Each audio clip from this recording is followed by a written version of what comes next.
Hi there, this is Cindy at Junkbox Studio, and I just got back from junking. Now, I call it junking because the place by my house here is an outdoor junkyard, and I'm out in a rural area in the desert, and so I don't have a lot of resources. There's only a couple of thrift stores, and they're pretty small and picked over, and so I've lost a lot of my thrift store resources since moving out here. And this was one of them that, ow, my cat. This was one of them that is right by my house. And unfortunately, he is going to be closing very soon. And I'm kind of sad about it. But I wanted to show you what I found today. I get a lot of odds and ends from him, and it's not great stuff, but you know, I've actually used quite a bit of it in my crafts, and I've sold a few things on eBay also. And so I just wanted to go today and see what he had left to scrounge around. And you guys want to see my cat? There's my cat, Benjamin. Look at him. Isn't he cute? He's my boy. Mwah. He's a good boy. Anyways, yeah, so let's go. Let's take a look at what I got. So this guy's got a lot of stuff, and there's two other barns that are filled with items. And so I'm just taking a quick look here around, and okay, these guys, wow, these are straight from the late 80s and early 90s. I thought I could put them in my booth. I ended up putting them back because they were just a little bit too much work for cleaning and all that. Guys, I love wood boxes. I collect them. I was tempted to buy this one, but it looks like it might be a little bit too much work, so I do end up leaving this one behind.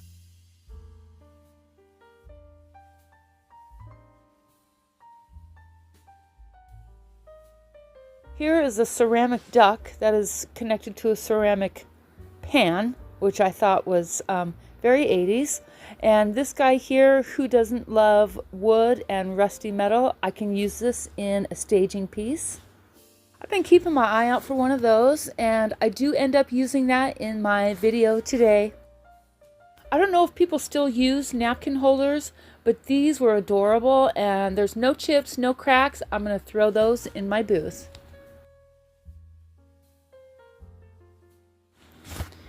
This here garden tool, it's got a plastic handle, but I have an idea for it. It's going to be in another video for spring, and I think I know exactly what I'm going to do with it.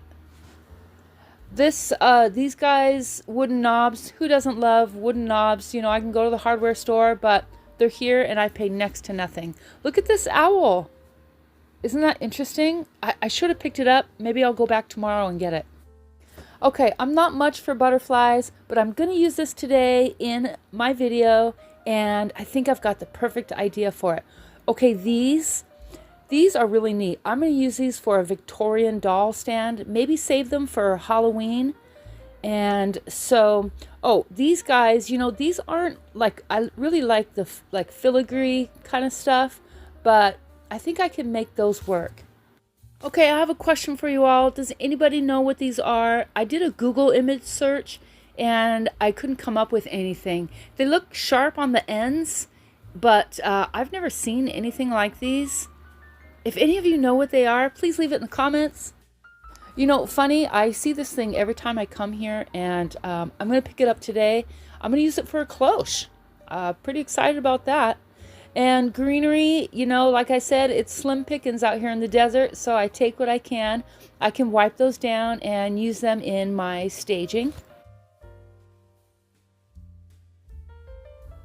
Okay, here is a lightweight, kind of a cheap tray, but I want to experiment with some decoupage, printing images out on napkins, and so I'm going to use that.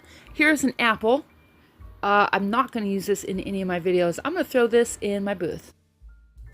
Okay, these are a dime a dozen, really, but I take what I can get out here, and I do end up using that in today's video.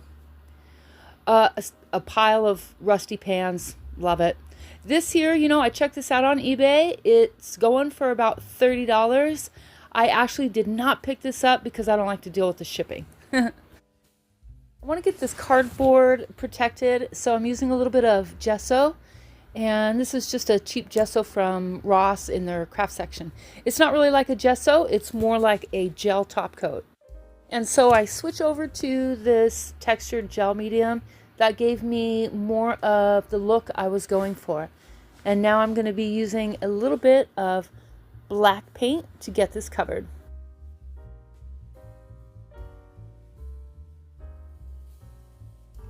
I do like using the sea sponge for this type of application.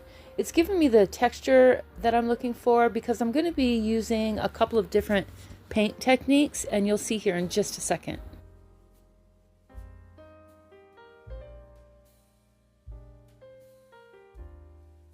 Okay, so the butterfly is gold, but I found this paint in my stash.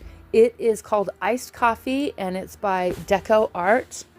I wasn't sure about it in the beginning, but wow, look how neat that is. So on the right is the iced coffee and on the left is the original plastic gold. I really am liking this iced coffee. And to be honest, I'm surprised how well this acrylic paint took to the plastic. I did 3 coats and I only really needed 2, but I ended up doing 3. And so now I'm sponging on that same iced coffee around the edge.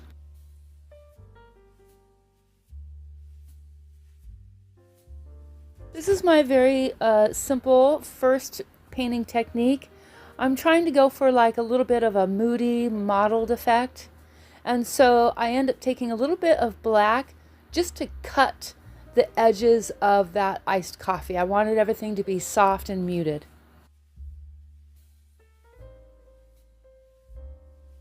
Okay, and so do you guys remember this old paint drip technique? For some reason, it just came to my mind and I thought, why not? And so I'm just letting it go there. And, you know, a couple of times, anything that's too harsh or defined, I go over it with a towel just to, you know, kind of soften it a little bit. Just make sure you combine the paint with a lot of water, depending on how much you want it to drip. I thinned it down quite a bit just to get it to flow better.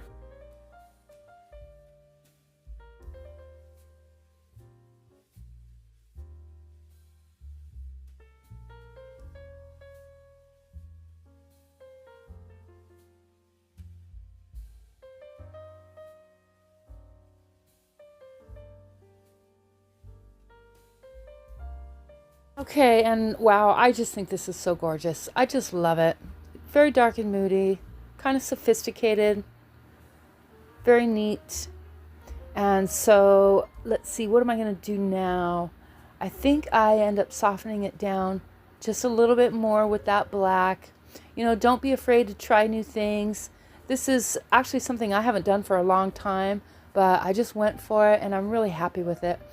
Okay, and this is a wood applique painted in that same iced coffee. And wow, isn't this gorgeous? It's just filigree and this iced coffee together is, I just love it. Okay, and so I just want to show you again in case you guys are interested. It's the Deco Art in the iced coffee acrylic paint.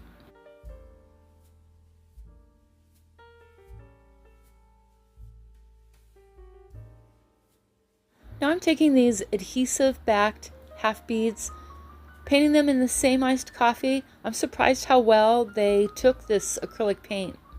I like to take stuff that I have already on hand. It forces me to be creative, and so I've had these forever and never used them, but I've got a really neat idea for them. And I want you guys to stick around to see this last project. I really surprised myself. It's super cute, and I'm so excited for you guys to see it. I pre-painted this frame in a black chalk paint, but it was a little too matte for me and I wanted just a little bit of something, and so I'm taking just a gloss gel medium and giving it a little bit of variation.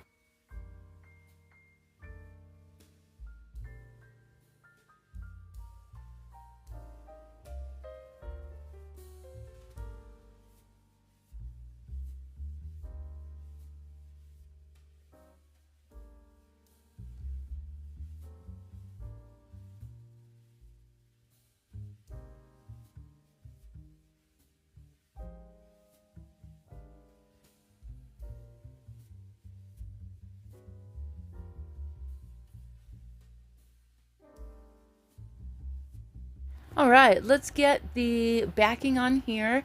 I use just hot glue and it seems to work out pretty good. And so I'm going for a dark and moody, if you guys haven't figured that out. I really like this style and it reminds me of Halloween, so it gives me the chance to do things more in my aesthetic throughout the year. And so let's take a look. Pretty neat. I like it. And so let's get the applique glued on, and that adheres again pretty well. It's a plastic frame.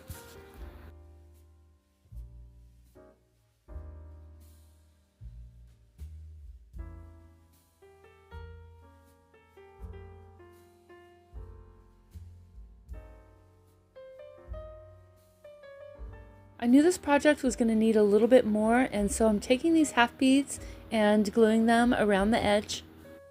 I started out with hot glue and that turned out to be a nightmare, and so I'm using a little bit of super glue to make this go much faster.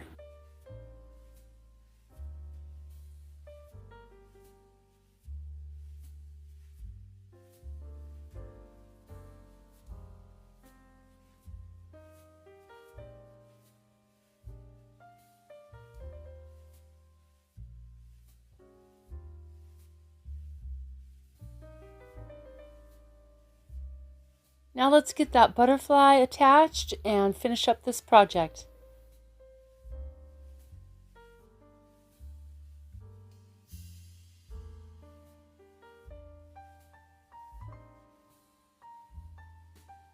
For project number 2, I'm taking the Americana, just a pure white. I haven't used white paint in a long time. I seem to be using all these other colors, but it's nice and refreshing to use white again. And so I'm just giving these eggs a dry brush.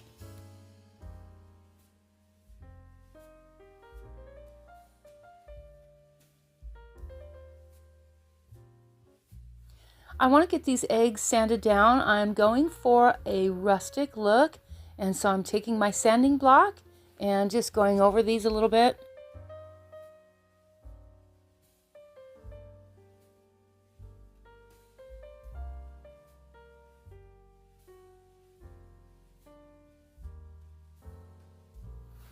Okay, and transfers. I got these at the Dollar Tree years ago, and I've had them and done nothing with them. And so, yeah, these are the Crafter Square from Dollar Tree. Really neat old-time numbers, and I'm going to be attaching those to each egg.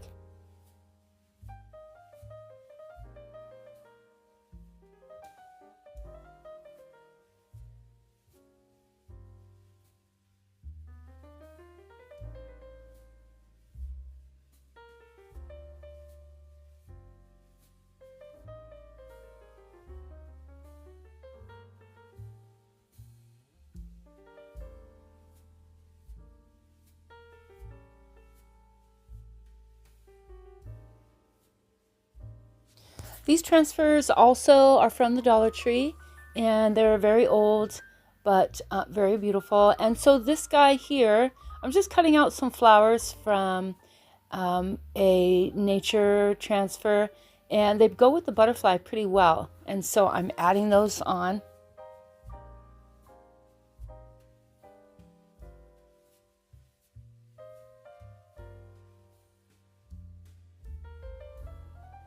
I'm taking a little bit of the Waverly Antiquing Wax and giving these just a little bit more of that rustic look.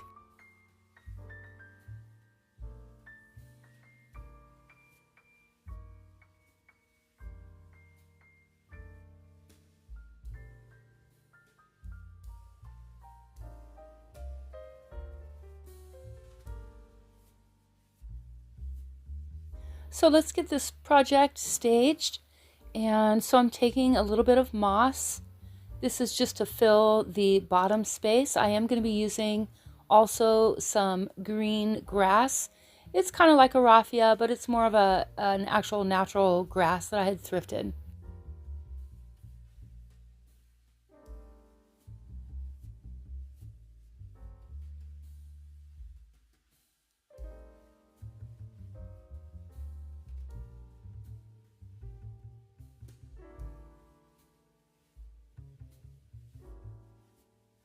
So I'm just putting some odds and ends together that make sense. And so I'm attaching this vintage label to a bottle. You can find vintage labels anywhere really. You can go on Clip Art Library and they've got a bunch of them, or you can create your own. And so I'm just attaching this and giving it a little bit of age. This label here is, well, it's not really a label. It's an advertisement for seeds. And so I thought that went well with this. Now, I do rearrange this quite a bit. I'm just kind of messing around. I wanted to show you my thought process in all of this.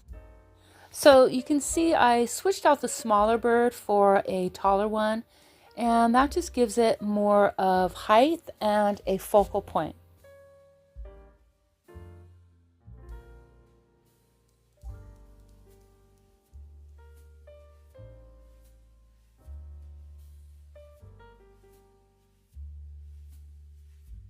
Okay, and so just a little bit more rearranging. So now I did use this muffin pan from the Junkyard I found today, and that piece right there, that little, I don't know what that is, I got that as well. Okay, so let's do project number 3. Now this is the one that I surprised myself with. I've seen other crafters use these brushes, but something just happened in my brain and I said, Cindy, just paint the whole thing. It's a very farmhouse look, but I like it. Sometimes farmhouse is really nice, you know, because you have that rustic feel with the clean white paint. And so that's what I'm doing, and I'm excited for you guys to see the end result. And so yes, by the way, this piece I did also get from the Junkyard today. So I'm using pieces in all 3 projects.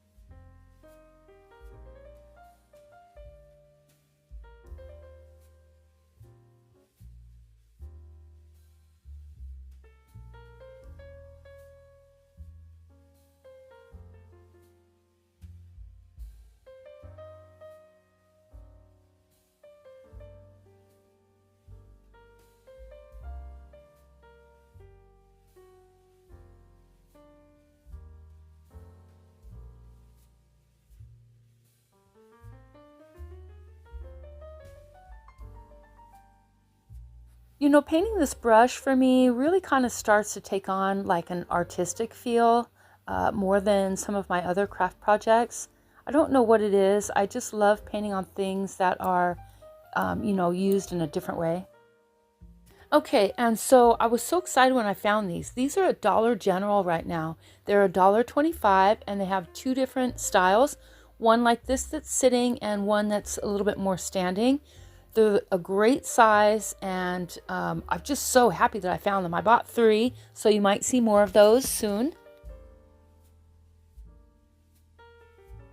I ended up going with a simple acrylic pure white paint from Americana. I didn't want to do chalk paint because I didn't want to lose any of the details in the bird, and so I gave this 2 good coats.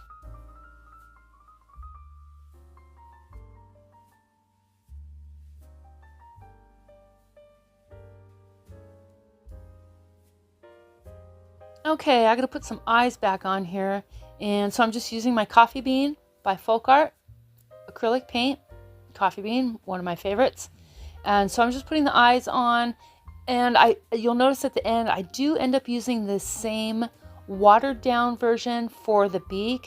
I didn't want to put too much details on this bird. I wanted one monochromatic, like pure white piece, and so I kept it very minimal.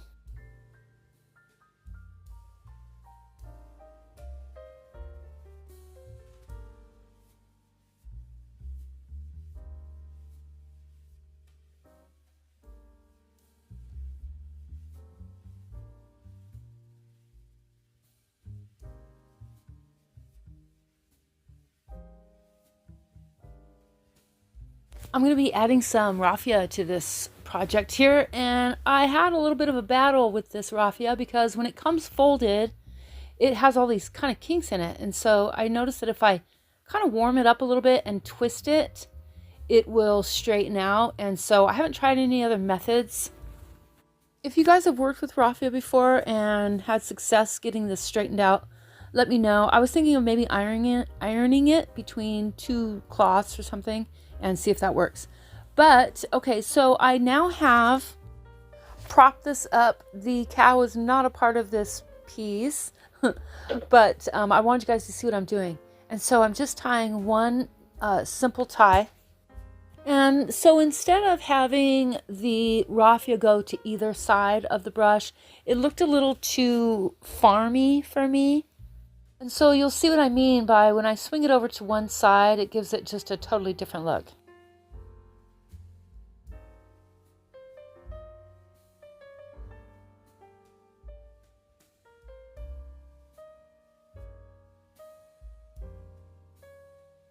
A little bit of hot glue for the Excelsior.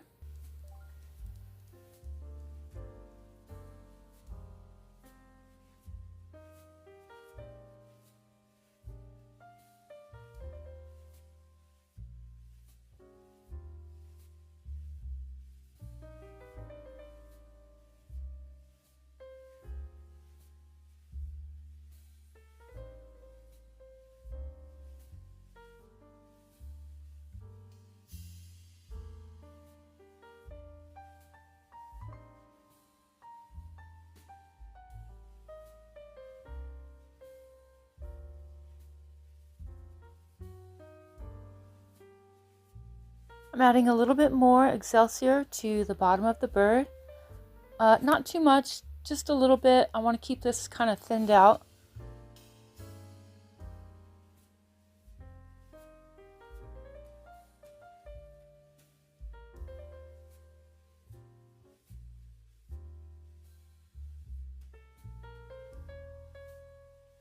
And so now I'm going to trim this raffia.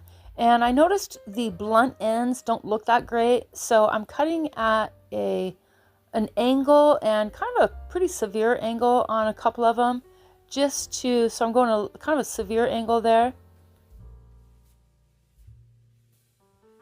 And I'm just creating a hanger with some twine. This is a garden twine. It's not your typical twine that you find at the dollar store. It's more of a little bit different texture, and I thought it went well with the raffia.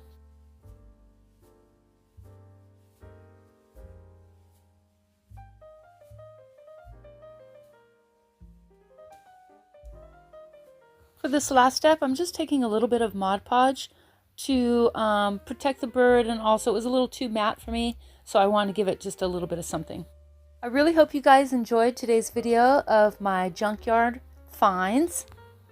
If you guys could do me a really huge favor, by leaving a comment, YouTube takes my videos and pushes them out, and it helps my channel grow really fast. I've seen so much growth since I've started, and it's all because of you guys, and I really thank you. Again, I hope you guys enjoyed this video, and I will see you next time. Bye. Thank you.